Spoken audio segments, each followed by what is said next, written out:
अभी 89% वोट दे के क्या लिए? 2 पोर्टफोलियो। खान की सिर्फ 2 ही पहचान, या तो उसका दस्तरखान या तो उसकी ज़बान। खान की सिर्फ 2 ही पहचान, या तो उसका दस्तरखान या तो उसकी ज़बान। कांग्रेस वालों ने ये हमारे साथ हाथ मिलाते नहीं हैं, तो हम किसके साथ चलें? हमको मजबूर किया गया ताकि हम बीजेपी से हाथ मिलाएं, तो मजबूरी में ये कदम उठाया गया है। फॉर्मर सीएम कुमार स्वामी के वाज़ेह तरीन बयानात ये थे कि जहाँ पर कांग्रेस मजबूत है वहाँ पर आप कांग्रेस को सपोर्ट करें, जहाँ पर जनता दल मजबूत है वहाँ पर जनता दल को मजबूत करें, इख्तिदार से भारतीय जनता पार्टी को दूर रखना है। कल का कम्युनल आज सेक्युलर हो सकता है और आज का सेक्युलर कल कम्युनल हो सकता है। अस्सलाम वालेकुम नाज़रीन, आप देख रहे हैं आज की आवाज़। मैं हूं सैयद असजद। इस वक्त हमारे साथ जनता दल सेकुलर के national general secretary Zafarullah Khan साहब मौजूद हैं। इस वक्त जनता दल सेकुलर का एक बड़ा फ़ैसला जो है भारतीय जनता पार्टी के साथ पीपल कोलैबोरेशन काफ़ी जो है अक़लियती तबक़ात के अंदर, अक़लियती लीडर्स के अंदर जो जनता दल सेकुलर के मुस्लिम लीडर्स हैं काफ़ी जो है उन्होंने नाराज़गी ज़ाहिर की और काफ़ी जो है खलबली है। बिलाखिर कई सारे लीडर्स का जो है अलग अलग उस पर बयानात भी सामने आए हैं। तो इस वक्त ज़फ़रुल्लाह खान साहब का क्या बयान है, उनका क्या स्टैंड है, हम जानने की कोशिश करेंगे।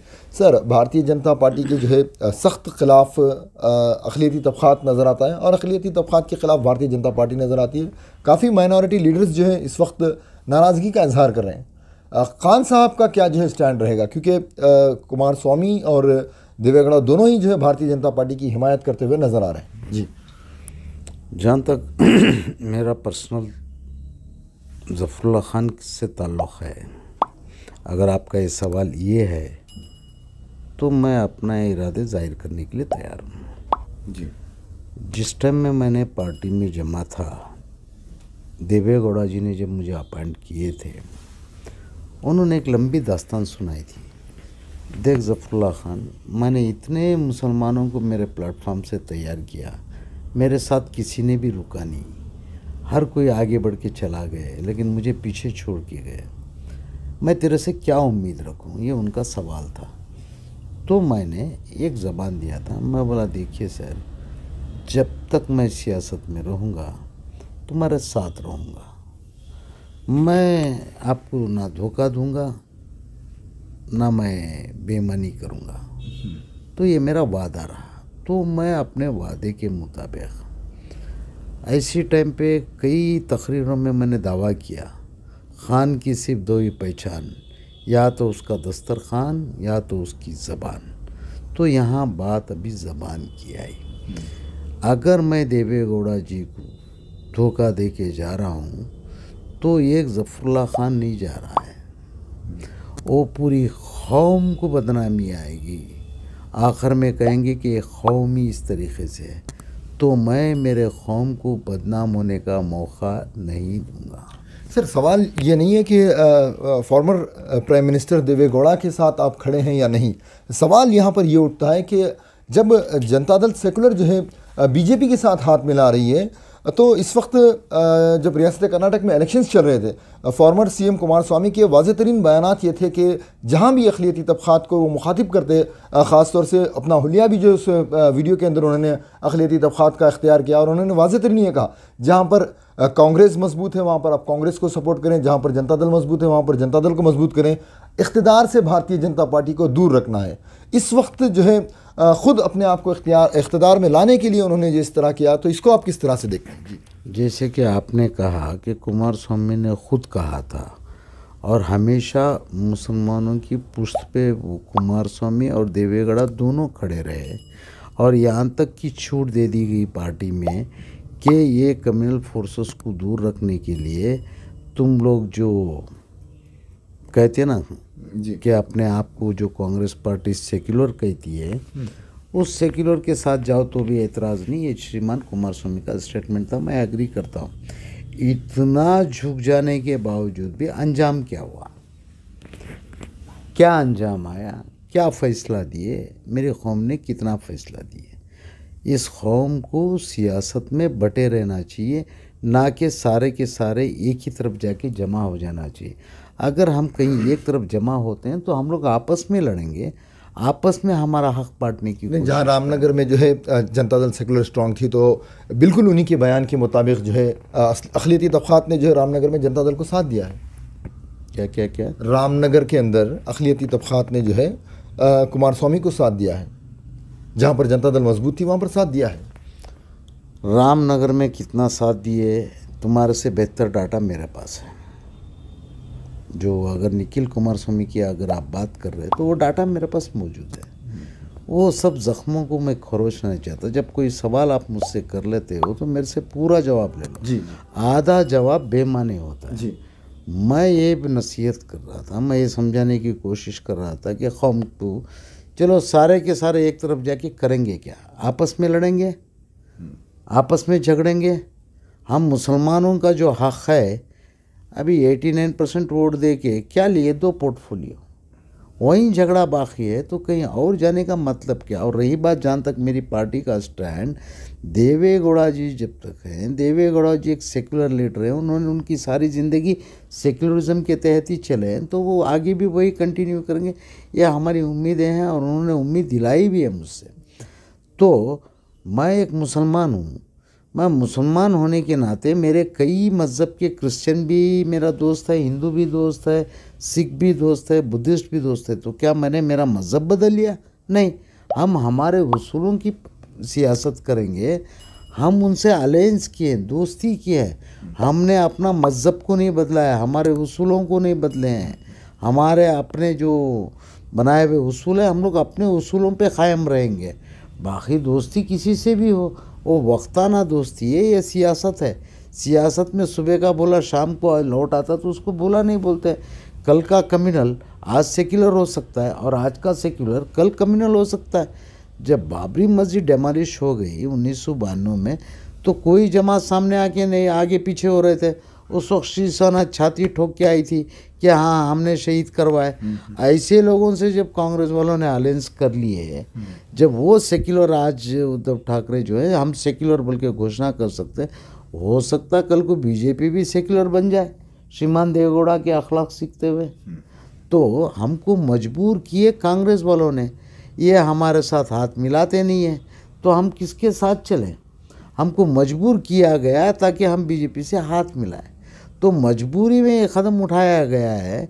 ये देखिए, सियासत में कोई चीज़ परमानेंट नहीं होती है, ये मौसम की तरह बदलते रहती है, हर किसी की हवाई रुखें बदलते रहती है। मुसलमान को इतना समझना चाहिए, समझदार मुसलमान कभी भी एक तरफ जमा नहीं होना चाहिए, और उसे कभी भी जिस रास्ते से हम गए उस रास्ते से जाना नहीं चाहिए। इन सब बातों पे गौर करना चाहिए, मुसलमान को होशियार हो जाना चाहिए। जब तक अपोजिशन नहीं रहेगा वहाँ पे दूसरी तरफ भी मनापली हो जाएगी, सारे मुसलमानों को डस्टबिन में डाल दिया जाएगा। तो मुखालिफत करेगा कौन, आवाज़ उठाएगा कौन, मुसलमान की हक़ की बात करेगा कौन? जो पार्टी में है वो पार्टी वाले तो बात करेंगे नहीं, आवाज़ नहीं निकालेंगे, तो मेरे मुसलमानों को हक़ मिलेगा कहाँ से? तो क्या करना चाहिए मुझे छोड़ के मैं भी चले जाऊँ बेवकूफ़ों की तरह? नहीं, ये गलत होएगा। इससे मेरी पूरी कौम बदनाम होएगी, जो मैं नहीं करवाना चाह रहा हूँ, पहला नुकसान। दूसरा, सब एक तरफ हो के अपने मुसलमानों का हिस्सा और हक़ में खाना नहीं चाह रहा हूँ। तीसरा, सारे के सारे उधर गए तो सवाल करेगा कौन कौम के ताल्लुक़ से, ये सवाल है। तो मेरा यहाँ रहना मैंने ज़रूरी समझा। मैंने कई दानिशमंदों से, मुखलिस हजरात से, कुछ उलमाए कराम से मैंने राय मशवरा किया, तो उन्होंने बोले जो तुम सोच रहे हो ज़फ़रुल्लाह खान ये सही है, कम से कम ये तो साबित करूँगा कि बोले एक मुसलमान जहाँ था वहाँ ईमानदारी से था आखिर तक। तो सर, सबसे आखिर में जो है हमारा एक सवाल ये रहेगा, आप तो जो है नेशनल लेवल के जो है लीडर्स हैं, नेशनल लेवल पर जो है आपके फैसले हैं, लेकिन स्टेट के अंदर जो है स्टेट के कई सारे लीडर्स जो है इस बार जो है आने वाली 16 तारीख को एक मीटिंग भी कॉल किए हैं। क्या इस तरह की मीटिंग है, क्या जो है मीटिंग होगा, क्या जो है इस मीटिंग के बारे में आपकी क्या राय रहेगी? क्या इस तरह की मीटिंग करके कोई डिसीजन लेना चाहिए या इनफरादी तौर पर डिसीजन लेना चाहिए? देखिए, जिन्होंने मीटिंग कॉल किया है उनकी समझ क्या है, वो क्या सोच रहे हैं, उनके दिमाग में क्या चल रहा है, वो अपनी मफाद और ख़ुदगर्ज़ी के बारे में सोच रहे हैं या कौम को दिलो दिमाग में रख के सोच रहे हैं, वो जाने, उनका अल्लाह बेहतर जाने। उनकी दिमाग की बात तो मैं कर नहीं सकता। और रही 16 तारीख की, लंबा अरसा तो है नहीं, 1-2-4 दिन की बात है, वो 16 तारीख को हो जाने दो। उनको जो डिसीजन लेना है उनको लेने दो। उनके दिल पे या वो दिमाग पे कमांड करना मेरे बस की बात नहीं है। वो उनकी अपनी सोच है। वो एक बुज़ुर्ग, समझदार, सुलझे हुए पुराने सियासतदान हैं। मेरे से बेहतर सियासत वो जानते हैं। बाकी उनकी सोच किस वक्त पे क्या काम करेगी उनके अलावा और कौन सोच सकता, मैं तो नहीं सोच सकता। नहीं, फिर भी आप जो है वो एक रियासती सदर हैं, तो क्या दावतनामा आप तक भी पहुंचा है? आप भी उस महफिल में शिरकत करेंगे? क्या रहेगा मुस्तकबिल में आपका स्टैंड, क्या रहेगा उस मीटिंग के ताल्लुक से?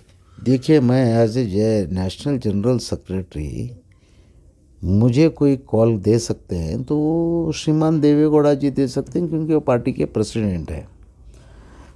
तो इनविटेशन अगर पर्सनल कुछ चीज़ें हैं तो इनविटेशन कोई भी देगा तो मैं जा सकता हूँ। एज ए प्रोटोकॉल उन्होंने मुझे कोई इनविटेशन दिया नहीं है, मुझे कोई लीगल लेटर नहीं है, मुझे कोई इन्फॉर्मेशन नहीं है, तो बिन बुलाए मेहमान तो मैं भी नहीं बन सकता ना। नहीं, ये जो दावतनामा है जेडीएस के सदर की हैसियत से दावतनामा हो रहा है या एक इनफरादी दावतनामा हो रहा है? ये मीटिंग जो किस तरह की चल रही है? अगर कोई दावतनामा मेरे हाथ में होता तो मैं पढ़ के देखता कि भाई इन्होंने क्या कोट किया है, मुझे कैसा इनवाइट किया है। मेरे पास कोई दावतनामा ही नहीं आया तो मैं किसी पे इल्ज़ाम भी दे नहीं सकता और किसी के फेवर में बात भी नहीं कर सकता हूँ। मैं अगर दावतनामा आता तो मैं ये पूछता, साहब आप जब जनता दल की पार्टी के सदर हो तो आप मीटिंग कहीं और रखने के माने क्या है? ये सवाल तो मैं करता। जब कोई इनविटेशन नहीं है, कोई कम्युनिकेशन नहीं है, कुछ बात नहीं है, जब वो बोलते ना, जब हमको कोई गिनता नहीं है तो फिर वो ज़बरदस्ती जाना भी मुझे भी अच्छा नहीं लगता ना। सीधी सी बात। तो फाइनली ज़फ़रुल्लाह खान साहब जो है जनता दल का हिस्सा रहेंगे? 100% था, हूँ, इंशाल्लाह रहूँगा। कल का तो मुझे भी पता नहीं। जब तक रहूँगा ईमानदारी से रहूँगा, मेरी कौम पे किसी किस्म का दाग लगने नहीं दूँगा। जहाँ जहाँ मेरी कौम के लिए नुकसानात होने वाले हैं वहाँ मैं आड़ा ज़रूर खड़ा रहूँगा और मैं हमारे हुकूक़ के बारे में बात करते रहूँगा।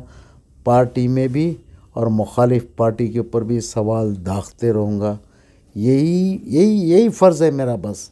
और मैं कोई ओहदे की लालच में नहीं हूँ। मेरे मुक़द्दर कोई देवेगौड़ा कोई भी बनाने वाला नहीं है। मेरे मुक़द्दर बनाने वाला अल्लाह है। जो बनना था, जितना बनाना था और रब्बुल आलमीन ने बनाया है, और आगे जो भी वो करेगा उसकी मर्ज़ी, उसकी रज़ा, उस पे हूँ। लेकिन बेईमानी, गद्दारी, नमक हरामी, दोगलापन, ये सारी चीज़ों से मैं दूर रहना चाहता हूँ और मैं दूर हूँ, दूर रहना चाहता हूँ। Thank you sir. तो ये थे ज़फ़रुल्लाह खान साहब। इनका स्टैंड ये है कि जनता दल सेकुलर के साथ ही जो है लगातार बने रहेंगे। और साथ ही इन्होंने वाज़ेह तरीन एक बात ये कही कि महाराष्ट्र के अंदर अगर शिवसेना सेकुलर हो सकती है तो मुस्तक़बिल में भारतीय जनता पार्टी क्यों नहीं।